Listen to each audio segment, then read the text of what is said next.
ആ NH എന്താ അദ്ദേഹം ചെയ്ത്? അവിടെ നമ്മുടെ ടോൾ പ്ലാസയുമായി ബന്ധപ്പെട്ടുകൊണ്ട് ഇപ്പോൾ അവസാനം ഒരു നാടകം നടത്തുന്ന ഒരു സമരം നടത്തി എന്നല്ലാതെ. ഞാൻ MP ആയി വരുന്നതിന് മുമ്പ് 5 വർഷം MP ആയിരുന്ന ആളായിരുന്നു CPIയുടെ എൻ്റെ പ്രിയമുള്ള ആത്മസുഹൃത്ത് CN ജയദേവൻ. 2019 ഏപ്രിൽ 23 തൃശ്ശൂരിലെ വോട്ടർമാർക്ക് ഒരു തെറ്റ് പറ്റി. അതാണ് TN Prathapan MP. ചെലവഴിക്കാത്ത MP fund 2.11 കോടി രൂപ എനിക്ക് ലഭിച്ചു.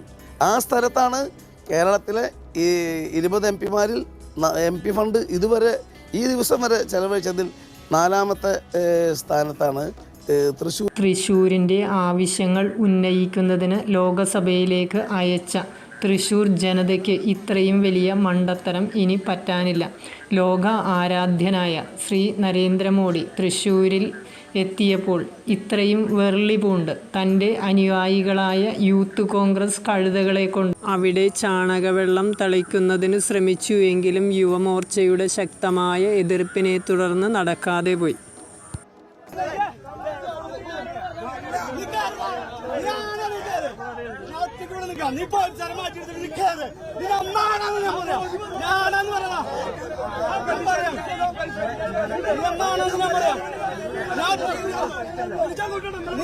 നരേന്ദ്രമോദിയെ എതിർക്കുവാൻ നിങ്ങൾ യഥാർത്ഥത്തിൽ ലജ്ജിക്കേണ്ടതാണ്. അദ്ദേഹം സ്ത്രീകൾക്ക് വേണ്ടി ചെയ്തിട്ടുള്ള കാര്യങ്ങൾ മാത്രം പരിഗണിച്ചാൽ മതി.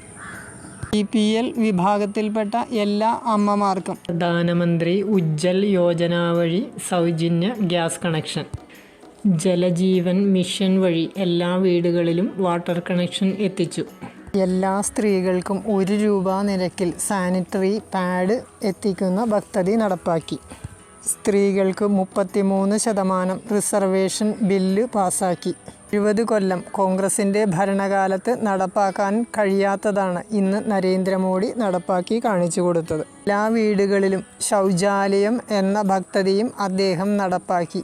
ഇത്രമാത്രം ലേഡീസ് ഞാൻ എൻ്റെ ജീവിതത്തിൽ കണ്ടിട്ടില്ല. So I M thrilled for that. എല്ലാവർക്കും നമസ്കാരം. ആദരണീയനായ പ്രധാനമന്ത്രിജി, കാണാനും അദ്ദേഹത്തിൻ്റെ വാക്കുകൾ കേൾക്കാനും ആണ് നമ്മളെല്ലാവരും ഇവിടെ ഒത്തുകൂടിയിരിക്കുന്നത്. കേരളത്തിൻ്റെ സ്ത്രീ സമൂഹത്തിൻ്റെ 9.5 വർഷം കൊണ്ട് അദ്ദേഹം നടപ്പാക്കിയ എണ്ണമറ്റ കാര്യങ്ങൾ പ്രാബല്യത്തിൽ വന്നു കഴിഞ്ഞു. അത് ഭാരത ജനതയുടെ മനസ്സിൽ സ്ഥാനമുറപ്പിച്ചു. അതുകൊണ്ട് തന്നെ അദ്ദേഹത്തെ ഇനി മാറ്റുവാൻ ഒരാൾ ശ്രമിച്ചാലും കഴിയുകയില്ല. നിങ്ങൾ 5 വർഷം MP ആയിരുന്നിട്ട് കുടിച്ച് കൂത്താടി നടന്ന രംഗങ്ങൾ വരെ ജനങ്ങളുടെ മനസ്സിൽ ഇന്നുമുണ്ട്. അത് അവർ മറന്നിട്ടില്ല. അമ്മമാരുടെ മനസ്സ് അറിയുന്ന ഒരു പ്രധാനമന്ത്രിയാണ് ഇന്ന് ഭാരതം ഭരിക്കുന്നത്. അതുകൊണ്ട് തന്നെ അമ്മമാരുടെ ആവശ്യങ്ങൾ അറിഞ്ഞ് ഓരോ പദ്ധതിയും അദ്ദേഹം നടപ്പാക്കി. അതുകൊണ്ട് തന്നെ ജനഹൃദയങ്ങളിൽ അദ്ദേഹം സ്ഥാനവും ഉറപ്പിച്ചു. TN പ്രതാപനെ പോലുള്ള 20 MPമാരെ പറഞ്ഞയച്ചു. ശരിക്ക് തൃശ്ശൂരത്തെയും പ്രത്യേകിച്ച് കേരളത്തിലെയും ജനങ്ങൾ 20 നല്ല ഇനം വാഴകൾ വെച്ചിരുന്നെങ്കിൽ 20 കുലകൾ ലഭിക്കുമായിരുന്നു. എന്നാൽ അവർ നട്ട വാഴകൾ കൂമ്പടച്ചു പോയതായി ഇപ്പോൾ നമ്മൾ വിചാരിക്കണം. കൂമ്പടച്ച വാഴകളാണ് ഈ 20 MPമാരും. ഒരു ഗുണവുമില്ലാത്ത വെട്ടിക്കളയേണ്ട വാഴകൾ. കഴിഞ്ഞ 5 വർഷത്തെ പ്രവർത്തന മികവ് പരിഗണിച്ച് TN പ്രതാപൻ MPക്ക് തൃശ്ശൂരിലെ വോട്ടർമാർ കാത്തുവെച്ചിട്ടുള്ളത് എരുമച്ചാണകമാണെന്ന കാര്യം ഓർത്താൽ നന്ന്. കോൺഗ്രസ് നേതാക്കൾ തികഞ്ഞ ഗാന്ധിയരും മദ്യവിരോധികളുമാണ്. താനും ഗാന്ധിയനും മദ്യവിരോധിയുമാണെന്ന് പറയുന്ന TN പ്രതാപൻ മദ്യം കഴിച്ച് കൂത്താടി നിൽക്കുന്ന ഒരു രംഗമാണ്. അദ്ദേഹമാണ് നരേന്ദ്രമോദിയെ വിമർശിക്കുന്നത്. 24 മണിക്കൂറും പ്രവർത്തന നിരതനായിരിക്കുന്ന ഒരു പ്രധാനമന്ത്രിയെയാണ് ഇവർ വിമർശിക്കുന്നത്. ഒരു ലീവ് പോലും ഈ 9.5 വർഷത്തിനുള്ളിൽ അദ്ദേഹം എടുത്തതായി നമ്മൾ കണ്ടിട്ടില്ല. മുഴുവൻ സമയവും രാജ്യത്തിന് വേണ്ടി മാറ്റിവെച്ചിട്ടുള്ള മറ്റൊരു പ്രധാനമന്ത്രിയെ ഇന്നേ വരെ ഭാരതം കണ്ടിട്ടില്ല. When I got India's first global medal 20 years back, even my department was not ready to give a promotion. They were saying it's not in there. But after when Neeraj got a medal, I have seen the changes, sir. There are a lot of changes, the way how we are celebrating, how you are celebrating, sir, and how all India is celebrated. Actually, I'm envy with them because I was in the wrong era. Through Khelo India project, through Fit India project, everywhere now sports is a talk, and India is now. ഒരു എംപിയുടെ സ്ഥാനത്ത് TN. Prathapan ഉണ്ടായിട്ടും തൃശ്ശൂരിൻ്റെ ജനതയുടെ ആവശ്യങ്ങൾ വരുമ്പോൾ അത് പൂർണ്ണമായും നിർവഹിച്ചിട്ടുള്ളത് സുരേഷ് ഗോപിയാണ്. ഏതൊരു ആവശ്യം വരുമ്പോഴും തൃശ്ശൂരിലെ ജനത സുരേഷ് ഗോപി എന്ന മനുഷ്യസ്നേഹിയെ തന്നെയാണ് ആശ്രയിച്ചിരുന്നത്. കുറച്ചു നാളുകൾക്ക് മുമ്പ് സേവ് ലക്ഷദ്വീപ് എന്ന് പറഞ്ഞ് ഇറങ്ങിയ നിങ്ങളൊന്ന് ലക്ഷദ്വീപിൻ്റെ ഇന്നത്തെ അവസ്ഥ ഒന്ന് കാണുന്നത് നന്നായിരിക്കും. പ്രധാനമന്ത്രി അവിടെ ജനങ്ങൾക്ക് ചെയ്തു കൊടുത്തതിൻ്റെ പ്രതിഫലനമാണ് ആ ജനങ്ങളിൽ നിന്നുള്ള പ്രതികരണം. അന്ന് സേവ് ലക്ഷദ്വീപ് എന്ന് പറഞ്ഞ് ഇറങ്ങിയ ഒരു സിനിമ ആർട്ടിസ്റ്റുമുണ്ടായിരുന്നു. അദ്ദേഹത്തെയും ഇന്ന് കാണുന്നില്ല. 70 കൊല്ലം ഭാരതം ഭരിച്ച് മുടിച്ച ഒരു പാർട്ടിയുടെ പ്രതിനിധി എന്ന നിലയിൽ സ്വയം ആത്മപരിശോധന നടത്തിയില്ലെങ്കിൽ ഇനി നിങ്ങൾക്കെതിരെ ജനങ്ങൾ പ്രതികരിക്കുന്ന കാലം അതിവിദൂരമല്ല. സ്ഥിതിയിലായിരുന്നു. അത്രയും നന്ദിയുണ്ട്. ആരോഗ്യ ആയുസ്സും നൽകട്ടെയെന്ന് സാറിന്. वो कहता है कि आज वो जिंदा है कि मोदी के कारण है. तो मुझे तुम्हारे पड़ोस में रहने के लिए आना पड़ेगा. മോഡി ജിക്ക് നിങ്ങളുടെ അയൽവക്കത്ത് ഒന്ന് താമസിക്കണമെന്നുണ്ട്.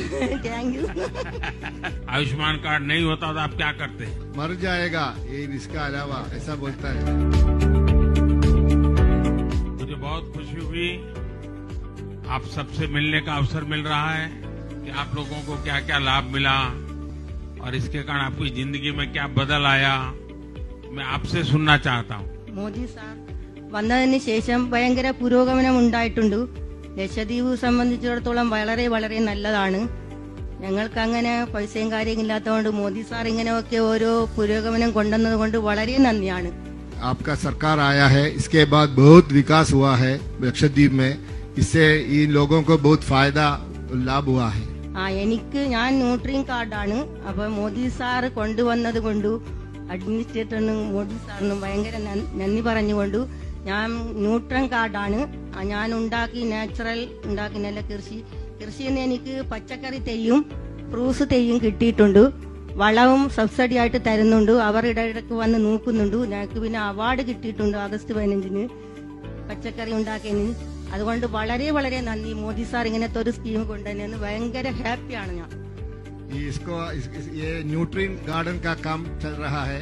इसको बीज मिला है और सब्सिडी से ऑर्गेनिक फर्टिलाइजर भी मिला है और उन्हें अच्छा खेती किया है और इसको पुरस्कार और इनाम भी मिला है एडमिनिस्ट्रेटर से. അത് 1,000-1,500 രൂപ പച്ചക്കറി ഞങ്ങൾക്ക് കഴിച്ചിട്ട് പിന്നെ കൊടുക്കും. 1,500 रुपये का सब्जी बेचता है और इसका घर में और पड़ोसियों को और रिश्तेदार को मुफ्त देता है. इसके बाद तो मुझे तुम्हारे पड़ोस में रहने के लिए आना पड़ेगा. മോഡി ജിക്ക് നിങ്ങളുടെ അയൽവക്കത്ത് ഒന്ന് താമസിക്കണമെന്നുണ്ട്. മോദിജി എന്റെ കാർഡ് പറഞ്ഞോളൂ, എന്താണുള്ളതെന്ന് പറഞ്ഞോളൂ. द्वीप की सुंदरता को शब्दों में समेटना बहुत मुश्किल है. जो लोग दुनिया के अलग अलग देशों के द्वीपों को देखने जाना चाहते हैं, वहां के समंदर से अभिभूत है. उनसे मेरा आग्रह है कि वो पहले ഒരു അമ്മയുടെ മനസ്സ് അറിയുന്ന ഒരു ഭാരതപുത്രനാണ് ഭാരതം ഭരിക്കുന്നത് എന്ന ബോധമെങ്കിലും യൂത്ത് കോൺഗ്രസ്സുകാർക്ക് വേണ്ടതായിരുന്നു. അതില്ലാതെ ആയതുകൊണ്ടാണ് നിങ്ങൾ ചാണകവെള്ളം തളിക്കുന്നതിന് വേണ്ടി വടക്കുന്നാഥൻ്റെ പുണ്യഭൂമിയിൽ എത്തിയത്. അതിനും സംഘികളുടെ ചാണകം തന്നെ നിങ്ങൾക്ക് വേണ്ടി വന്നു. ഇറ്റലിയിൽ നിന്ന് സോണിയാഗാന്ധി കൊണ്ടുവന്ന ചാണകമാണ് ഇതിനു വേണ്ടി ഉപയോഗിക്കുന്നതെങ്കിൽ നല്ലത്.